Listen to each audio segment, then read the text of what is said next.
할렐루야.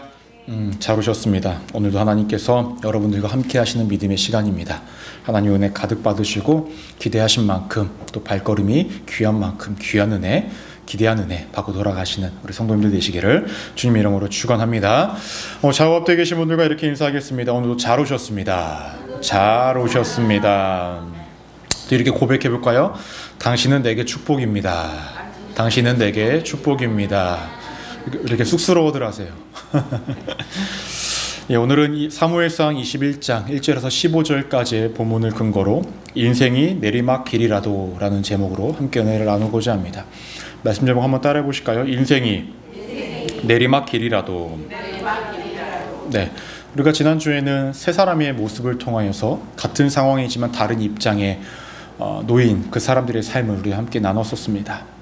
사울의 입장이 있었죠. 사울의 입장은 다윗을 죽여야만 자기의 왕위를 유지하고 자기의 왕위를 아들에게 물려줄 수 있는 상황이었기에 다윗을 죽이려고 했던 사울, 또 그 중간에서 다윗과 사울을 중재하려고 했던 요나단, 그는 사람을 살리는 자였고 더 나아가서 죄를 짓는 것은 막고자 했던 자였었습니다.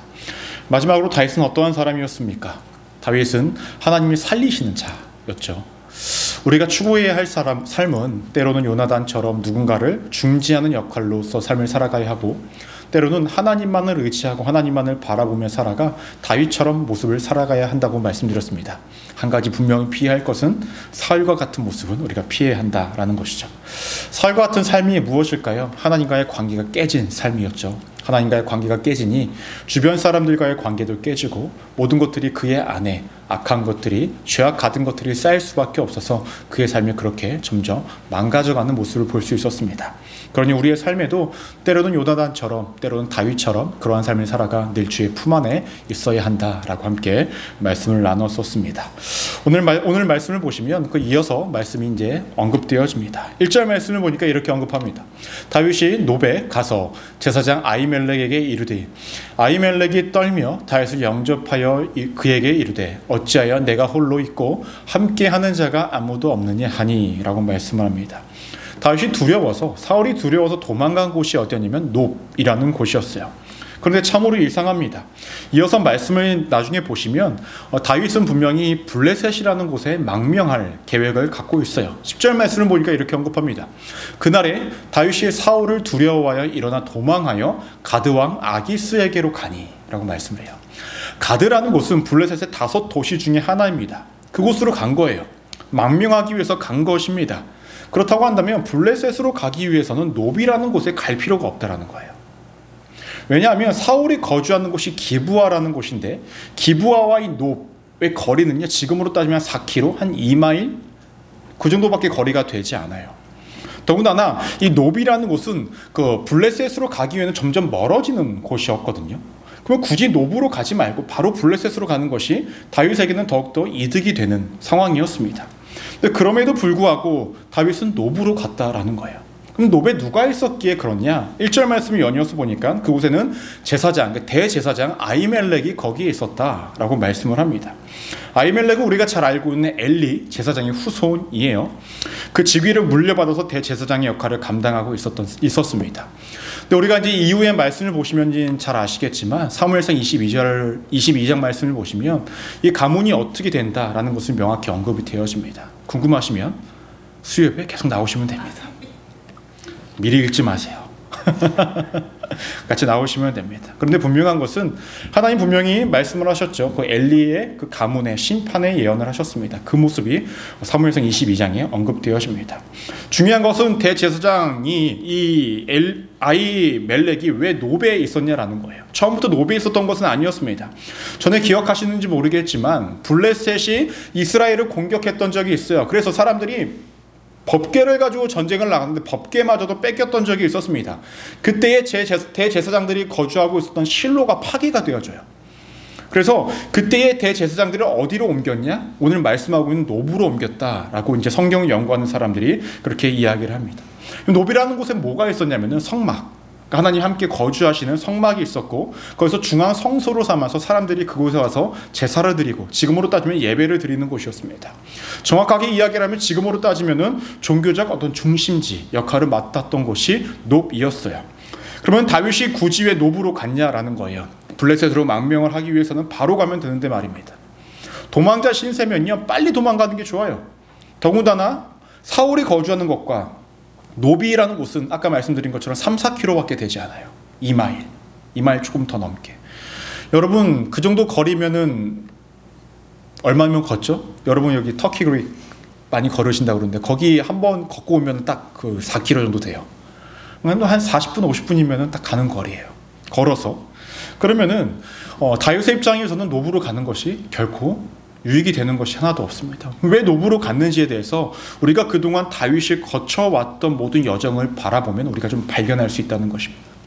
여러분 다윗이 노브로 오기까지의 과정을 보면 먼저 누구와 함께 시간을 먼저 보냈었나요? 요나단이라는 사람하고 시간을 보냈습니다. 요나단은 분명히 알고 있었어요.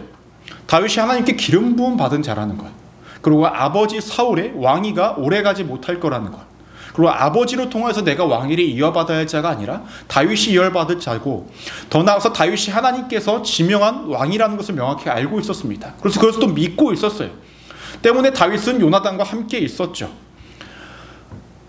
하나님께서는 다윗을 통하여서 무엇인가를 일을 하시길 원했는데 다윗 주변에는 그와 함께 할 수 있는 사람들을 늘 붙여주셨다는 거예요. 다윗 혼자 그 자리에 오르기까지 모든 것들을 감당할 수 없으니 믿음의 동역자들을 지속적으로 붙여주고 계셨는데 그 첫 번째 여정이 누구였습니까? 요나단이었다라는 거예요. 그 다음은 누구였습니까? 자신의 아내인 미갈입니다. 원래 미갈이 다윗의 와이프가 될 사람이 아니라 그의 언니가 있었죠. 근데 그럼에도 불구하고 미갈을 이어주십니다. 그 이유가 무엇일까요? 미갈도 다윗이 하나님의 사람이라는 것을 알고 믿을 수 있는 자였기 때문에 그래요. 아버지의 명령을 거절하고 거부하는 행동이 자신의 죽음이 가까운 것임에도 알매도 불구하고 하나님을 믿었기에, 하나님의 세우신 자라는 것을 믿었기에 다윗을 돕습니다. 밤에 도망가는 것을 도왔다라는 거예요. 그 다음으로 어디로 갑니까? 라마라는 곳으로 갔죠. 그곳에 누굴 만납니까? 사무엘을 만납니다. 사무엘은 선지자였고 하나님과 가장 가까운 자였습니다. 다윗에게 기름 부음을 줬던 자였고 다윗을 왕위로 올려야 된다는 것을 명확하게 증거하고 증명할 수 있는 사람이었다는 거예요. 그가 사울로부터 도망갈 수 있도록 도와줬던 자였습니다. 오늘 말씀을 보면 마지막으로 도착한 곳이 어디입니까? 놉이에요. 전에는 선지자를 만났고 이제 누구를 만납니까? 제사장을 만나요. 그리고 지금 놉이라는 곳에 무엇이 있습니까? 하나님이 거주하신다라고 믿고 있던 그 성막이 있는 곳이었습니다. 하나님과 보다 더 가까이 있기 위해서 이곳으로 왔다라는 거예요. 다윗의 여정을 지금까지 쭉 보면은 믿음의 동역자들과 늘 함께 있었고 자신을 위해 기도해주고 자신을 위해 희생해줄 수 있는 사람, 하나님의 뜻이 무엇이고 하나님의 말씀이 무엇이고 그것을 확신할 수 있는 사람들과 늘 함께 있었습니다. 그리고 마지막에 도착한 곳은 하나님이 함께 하시는 곳, 하나님과 가장 가까이 할 수 있는 그곳에 다윗이 머물러 있었다라는 거예요. 그래서 우리가 첫 번째로 기억하셔야 될 것이 있죠. 우리의 인생이 내리막길이라 할지라도 우리가 어디를 가고 누구를 만나냐에 따라 우리의 믿음의 상태를 알 수 있다는 거예요. 이해가 되십니까? 따라해볼까요? 어디를 가고 누구를 만나느냐로 믿음의 상태를 알 수 있습니다. 네. 어릴 때에 집에서 무엇인가를 하다가 잘 안 되면 누굴 불러요? 엄마 불러요. 엄마 불러요. 왜 불러요? 엄마 부르면 해결되거든요. 그렇죠? 집에서 어떤 입고 싶은 옷이 있는데 막 찾아도 막 10분 20분 찾아도 없어요. 엄마 그 옷 어디 있어? 엄마는 한마디 하죠. 거기에 있어. 그래도 못 찾아요. 없어. 근데 엄마가 오면 한 번에 찾아요. 참 신기해요. 배고프면 누구 찾아요? 엄마 찾아요. 그럼 어떻게 돼요? 해결이 돼요. 집안에서 모든 문제를 해결하기 위해서 누굴 찾아요? 엄마를 찾아요. 왜 그럴까요? 엄마를 찾으면 해결될 것이라는 믿음이 있기 때문에 그래요. 우리의 인생의 위기 가운데서도 내리막길에서도 마찬가지입니다. 우리가 누구를 찾고 어디를 가는지가 나의 믿음의 영적 상태가 그것으로 발견된다는 것입니다. 내가 위기일 때 누굴 찾고 내가 어디를 가느냐, 내 인생의 내리막길로 계속 떨어지는 가운데서도 내가 누구를 찾고 어디로 가느냐, 그 모습이 나의 영적 상태를 발견할 수 있다는 것입니다. 오늘 말씀을 보면 다윗의 삶은 철저하게 내리막길을 걷고 있습니다. 우리가 오늘 읽은 본문은 사무엘상 21장이 전부이지만 그가 앞으로 도망자로서의 삶을 살아가는 삶은 사무엘상 31장까지 등장을 합니다. 사울이 죽기 전까지. 우리는 성경에서 10장의 분량으로 보지만 다윗의 인생에선 약 10년이라는 시간입니다. 그동안 또 계속 도망다니는 삶을 살아가요. 그의 인생의 내르막길이죠. 그는 골리앗과의 전쟁을 통하여서 전투에서 승리를 거두고 천부장으로서의 그 위치에 올라가서 인생의 절정에 올랐지만 그 절정을 만끽하기도 전에 바로 내리막길에 들어선 것입니다. 우리의 인생을 살다 보면 오르막도 있고 내리막도 있어요. 그렇죠? 나이를 들다 보면 오를 수도 있고 떨어질 수도 있는 거야 라고 생각을 하지만 막상 그것을 마주하면 오르막이면 오르막대로 힘들고 그 인생이 떨어지면 떨어진 대로 힘든 것이 우리의 삶 아니겠습니까? 제가 이곳에 와서 참 첫 번째로 놀랐던 것이 무엇이냐면 산이 없더라고요. 산이. 플로리다에 산이 없어요. 그래가지고 야, 한국은 산이 되게 많거든요. 서울에도 산이 있고 도시 중간에 산이 있고 막 이러니까 산을 보는 것은 너무 흔했는데 플로리다 오니까 처음 봤는데 다 평평한 거예요. 산이 없어. 성도님들한테 여쭤보니까 원래 플로리다는 산이 없다고 이렇게 하시더라고요. 근데 여러분 등산 해본 적 있으십니까? 등산? 네. 여러분 등산했을 때 올라갈 때가 힘드세요? 내려올 때가 힘드세요? 다 힘들어요. 사실 다 힘든데 사실은 내려올 때가 더 힘들어요. 왜 내려올 때가 힘들까요? 내려올 때 힘이 더 들어요. 근육에 자기 몸을 지탱하면서 더 내려와야 되기 때문에. 그런데 사실은 내려올 때 더 힘든 이유는 올라갈 때 힘 많이 썼잖아요. 그렇죠? 그래서 힘들고 내려올 때 또 힘 더 써야 되니까 힘든 건 마찬가지인 거예요. 힘들어요. 근데 인생의 내리막길도 마찬가지입니다. 차라리 어떤 목표점이 보여서 그 정상을 향해서 나아가면 정상이 보이니까 그것에 대한 희망을 품고 나아가요. 그래서 힘들더라도 할만할 때가 있어요. 근데 내리막이 어디까지 내리막인지 모르고 인생이 그렇게 떨어지면은 그 내리막이 굉장히 힘들고 어렵게 느껴집니다. 더군다나 심리적으로 다른 사람들은 계속 뭔가가 높아지는 것 같은데 내 인생만 떨어지는 듯한 경험을 하면은 어떻게 됩니까? 그 심리적으로 더 불안하게 느낄 수밖에 없습니다. 그 모습이 현재 누구에게 나타나고 있는 거예요? 다윗에게 나타나고 있는 것입니다.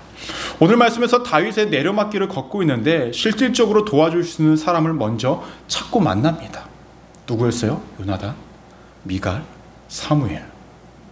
그리고 그가 찾아간 곳이 어디였습니까? 높. 하나님이 계시는 성막을 성전을 찾아가서 그곳에서 하나님을 찾고 있었다라는 거예요.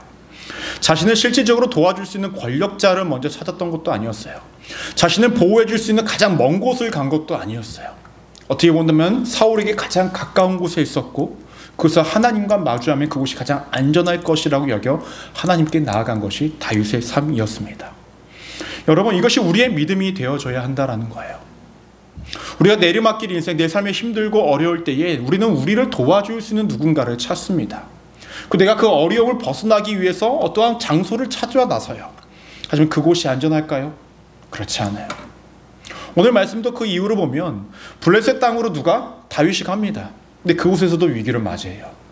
10년이라는 시간 동안 계속 다윗은 도망자로서 위기를 맞이합니다. 자신이 도망갈 수 있는 곳을 계속 도망가였지만 그곳은 다 안전한 곳이 없었어요. 우리의 인생도 마찬가지입니다. 우리가 찾아가야 할 곳은 하나님입니다. 그리고 우리가 함께 할 것은 믿음의 동역자들이라는 거예요. 여러분들을 실제로 도와줄 수 있는 사람들을 찾아가도 그 사람들이 여러분들의 인생을 구원하지 못합니다. 순간적인 위로는 줄 수 있을 거예요. 나의 넋두리를 들어주니까, 나의 힘겨움을 들어주니까 내 마음이 순간적으로 편할 수 있겠죠. 하지만 그것이 내 인생의 힘겨움이 해결되는 거예요? 아니요. 그렇진 않다라는 것입니다. 우리도 인생의 내리막길을 경험할 때, 아니 어려움을 경험할 때에도 우리가 누구를 찾고 어디로 가고 있냐라는 것이죠. 저는요, 우리 성도님들이 내리막길의 인생을 걷지 않기를 소망하고 더 나아가서 힘겨움이 없기를 소망합니다. 그런데 행여나 그러한 길을 걷고 그러한 어려움을 마주했을 때에 여러분들이 이 자리에 계셨으면 좋겠어요. 어떤 사람을 찾아가고 어떤 다른 곳에 가서 문제를 해결하려고 하지 마시고 주의 전에 나와서 먼저 기도하셨으면 좋겠습니다. 그것이 우리가 해야 할 믿는 자의 모습이라는 거죠. 이것을 우리가 너무나 잘 알고 있지만 사실 이게 잘 안 돼요. 급하다 보니까 사람 찾고요. 급하다 보니까 나를 보호해줄 장소를 먼저 찾습니다. 그것이 우리네 인생이라는 거예요. 하지만 그 모습이 여러분들의 삶이고 여러분들의 신앙의 현 주소라고 한다면 스스로의 삶을 되돌아봐야 한다는 거죠. 적어도 다윗은 하나님께 나아갔고 다윗은 믿음의 동역자들과 함께 했었습니다. 여러분들 곁에는 여러분들을 위해서 기도해 줄 수 있는 사람들이 많이 있으십니까? 어떠하세요? 어떠하세요? 제가 기도하니까 저로 바라보고 계시는 거예요? 목사님 저희 위해 기도하시잖아요. 그래서 저 보고 계신 거죠. 예, 여러분들을 기도하죠. 근데 저만 믿고 계신 건 아니죠.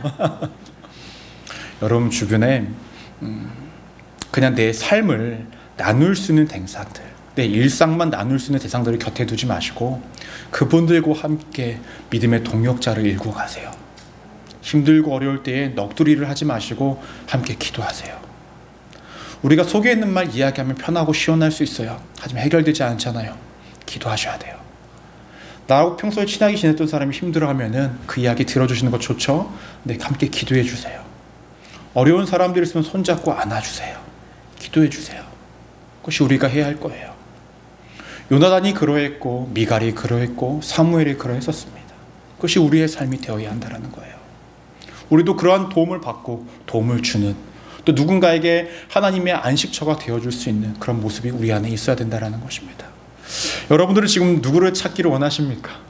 어디로 가기를 원하십니까? 저 찾아오지 마시고 하나님 찾으세요. 아셨죠? 그럼 하나님께 기도하십시오. 그곳이 하나님께서 가장 여러분들을 안전하게 지키시고 보호하시는 길입니다. 그러한 성도님들 되시기를 주님 이름으로 간절히 축원합니다. 1절을 이어서 보시면 아히멜렉이 떨었다라고 고백을 하고 있습니다. 다윗을 보고 떨었는데 두려워했는데 왜 그랬을까요? 아히멜렉이라는 이 제사장도요, 정확히 알지는 못했었지만 들은 것들이 분명히 있을 거예요. 분명히 기브아라는 곳에 사울이 있는데 거리가 멀지 않잖아요. 소리 소문이 들리지 않았겠습니까? 다윗과 사울이 사이가 좋지 않다.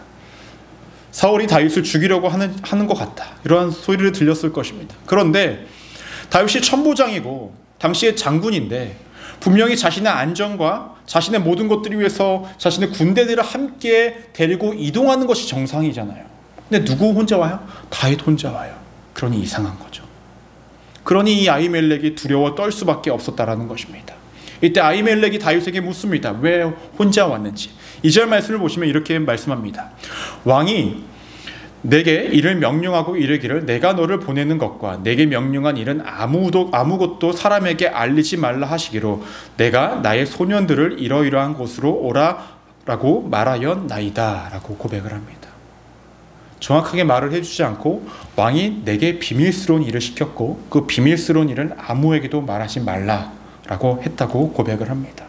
하지만 아히멜렉은 은연중에 알고 있었겠죠. 하지만 몰라야 했습니다. 왜 몰라야 했을까요? 다윗이 도망자라는 것을 직접적으로 듣게 되면 어떻게 될까요? 아히멜렉은 나중에 사울이 아히멜렉이 그에 따른 처벌을 할 수밖에 없는 상황, 음닉해 준 것을 처벌받을 수밖에 없는 상황이었기 때문에 그럽니다. 이때에 다윗이요 아히멜렉에게 한 가지를 요구합니다. 먹을 것을 제대로 먹지 못했는지, 도망다니면서 먹었지 못해서 먹을 것을 달라고 이야기해요. 근데 아히멜렉이 이야기했던 것은 먹을 것이 없다라는 거예요. 자신에게 있는 것은 거룩한 떡, 즉 진설병만 있다는 것이죠. 레위기 24장을 보시면 안식일마다 12지파를 상징하는 12개의 떡을 성막 안에 두었는데 성막에 두었을 때 일주일마다 그 떡을 바꿔줬습니다. 그 떡이 무엇이냐면 진설병이에요. 그것을 거룩한 떡이라고 불렀습니다. 근데 6절 말씀을 보니까 이렇게 언급해요. 제사장이 그 거룩한 떡을 주었으니 거기는 진설병 곧 여호와 앞에서 물려낸 떡밖에 없었음이라. 이 떡은 더운 떡을 드리는 날에 물려낸 것이더라. 그러니까 그것을 교체하는 날, 일주일에 한 번씩 안식일날 떡을 바꾸는데 그 떡을 바꿀 때 있던 것을 가지고 나온 그 떡, 물려낸 떡을 밖에 없다라고 이렇게 이야기를 하고 그것을 다윗에게 줬다라는 거예요. 근데 이것을 줄 때에 아히멜렉이 조건을 겁니다. 4절 말씀으로 함께 한번 읽어볼까요? 시작. 제사장이 다윗에게 대답하여 이르되 보통 떡은 내 수중에 없으나 떡은 있나니 그 소년들이 여자를 가까이만 하지 아니하였으면 주리라 하는지라 라고 말씀합니다. 정결법에서 여러 가지가 말할 수 있지만 지금 다윗은 보통은 전쟁에 나가는 사람이기 때문에 전쟁에 나가는 사람에게 정결법을 다 적용할 수가 없어요. 예를 들면 사체를 가까이 하지 말고 죽은 들짐승을 손에 대지 말고 그래야 돼요. 여러분 전쟁에 나가서 사체를 몸에 대지 않을 수 있을까요? 불가능해요. 때문에 이 아히멜렉이 낸 조건, 그 정결법의 조건은 무엇이냐면은 여성과의 어떠한 성적인 접촉만 없었으면 내가 이 떡을 주겠다라고 고백을 합니다. 그때에 아히멜렉이 이 떡을 준 것을 누가? 다윗이 받아요. 왜냐하면 여성을 가까이 하지 않았기 때문에 그렇습니다. 하지만 아히멜렉이 이러한 행동을 한 것이 율법적으로 옳을까요? 사실은 옳지 않아요. 원래 이 떡은 누구만 먹게 되어 있냐면은 제사장과 그 가족들만 먹게 되어 있거든요. 그런데 다윗이 제사장인가요? 그렇지 않아요. 근데 이 떡을 누가? 다윗이 먹게 됩니다. 근데 이것에 대해서 우리가 복음서를 보면 예수님께서 말씀하시는 장면이 있습니다. 바리새인들과 논쟁이 발생이 되어지는데 안식일날 제자들이 밀이삭을 막 이렇게 비벼서 먹는 장면 기억나세요? 막 비벼서 먹어요. 먹는데 너네 왜 그렇게 먹냐라고 했을 때에 예수님께서 뭐라고 말씀하시냐면 율법이라는 것은 사람을 죽이는 데 있지 않고 살리는 데 있다라는 거예요. 이것을 다윗에게 적용을 하면 율법의 기본적인 정신이 무엇입니까? 사람을 죽이는 데 있는 것이 아니라 살리는 데 있잖아요. 오랫동안 굶어서 아무것도 먹지 못했던 다윗을 살리는 데 있어서 필요한 것이 무엇입니까? 이 떡이었다라는 거죠. 그것을 누구에게? 다윗에게 먹인 것입니다. 그러니 율법의 그 정신에 벗어난 것은 아니었죠. 지금까지의 말씀만 보면 아무 일도 나타나지 않는 것 같고 모든 것들이 순조로워 보여요. 근데 한 가지 변수가 발생합니다.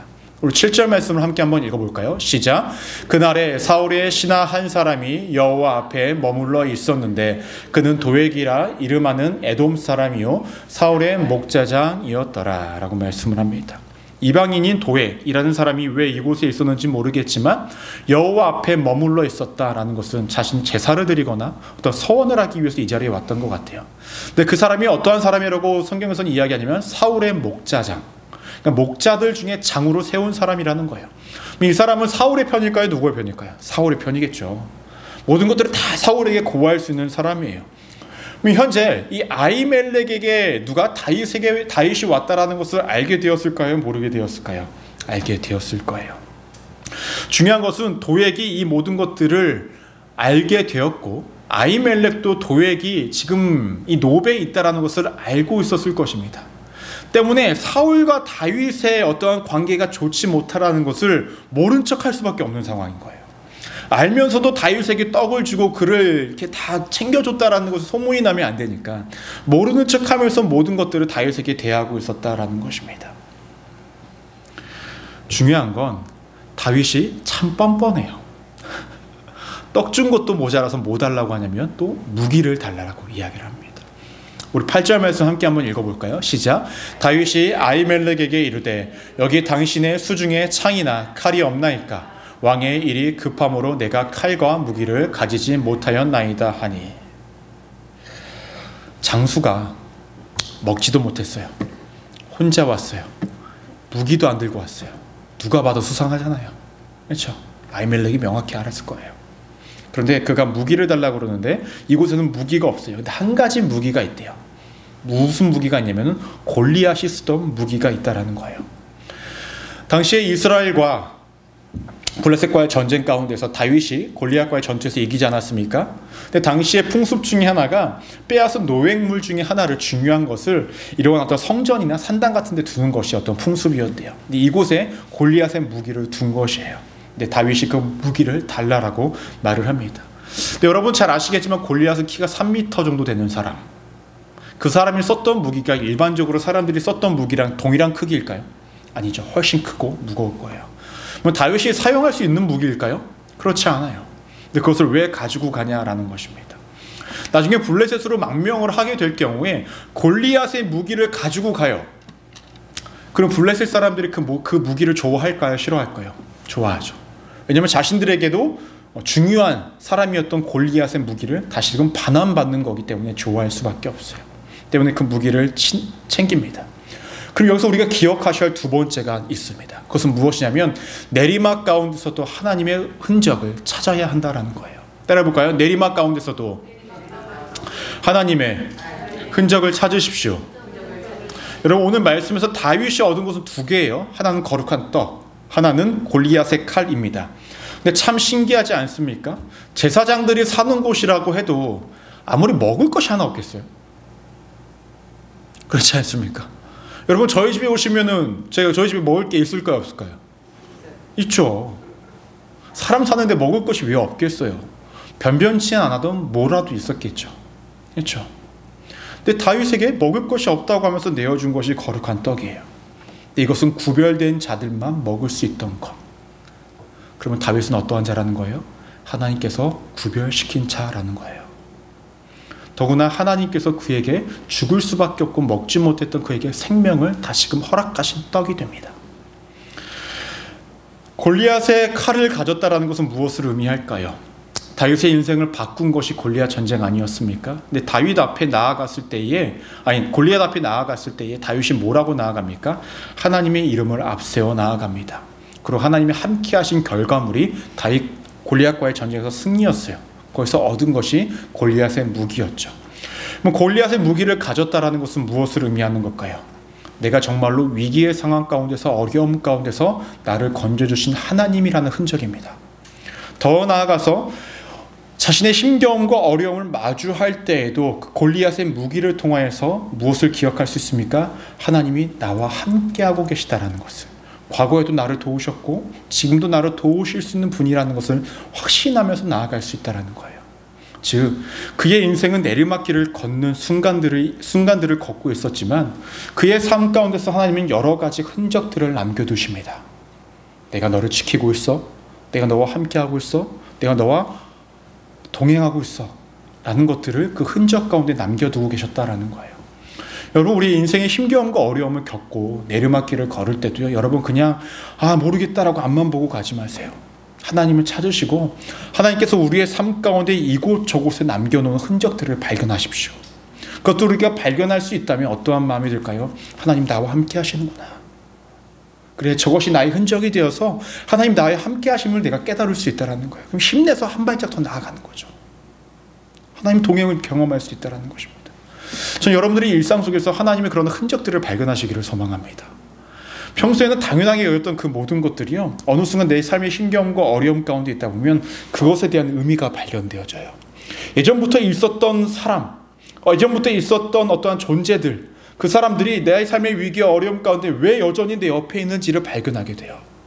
그 사람이 나를 위해 기도해주고 함께 해주는 사람이라는 것을 발견하게 되면서 하나님 나를 홀로 내버려 두신 것이 아니구나 라는 것을 깨달을 수 있다는 거예요. 그 외에도 많은 흔적들을 꼭 발견하시는 우리 믿음의 성도님들 되시기를 주님의 이름으로 간절히 축원합니다.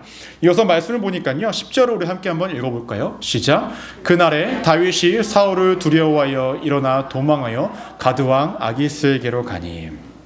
사울을 두려워해서 간 곳이 가드왕 아기스에게로 갑니다. 근데 상황이 좋지 않아요. 주변의 신하들이 다윗을 죽여야 된다라고 이야기합니다. 참 재미있는 거는 이 아기스의 신하들이 다윗에게 뭐라고 이야기하면 이스라엘의 왕이라고 표현을 해요. 사울이 왕인데 실질적으로 왕은 다윗이라는 거예요. 그리고 이렇게 이야기하죠. 사울은 천천히고 다윗은 만만이라고 이야기합니다. 저 사람 가만두면 안 됩니다 라고 이렇게 고백을 합니다. 그때 12절 말씀을 보시면 이렇게 언급해요. 다윗이 이 말을 듣고 그의 마음에 두고 가드왕 아기스를 심히 두려워하여. 망명을 하였는데, 사울을 두려워해서 망명을 하였는데 이제 누가 두렵습니까? 아기스가 두렵기를 시작을 해요. 그래서 그가 선택한 것은 미친 척을 합니다. 침을 질질 흘리는 거예요. 수염에다 침을 질질 흘려요.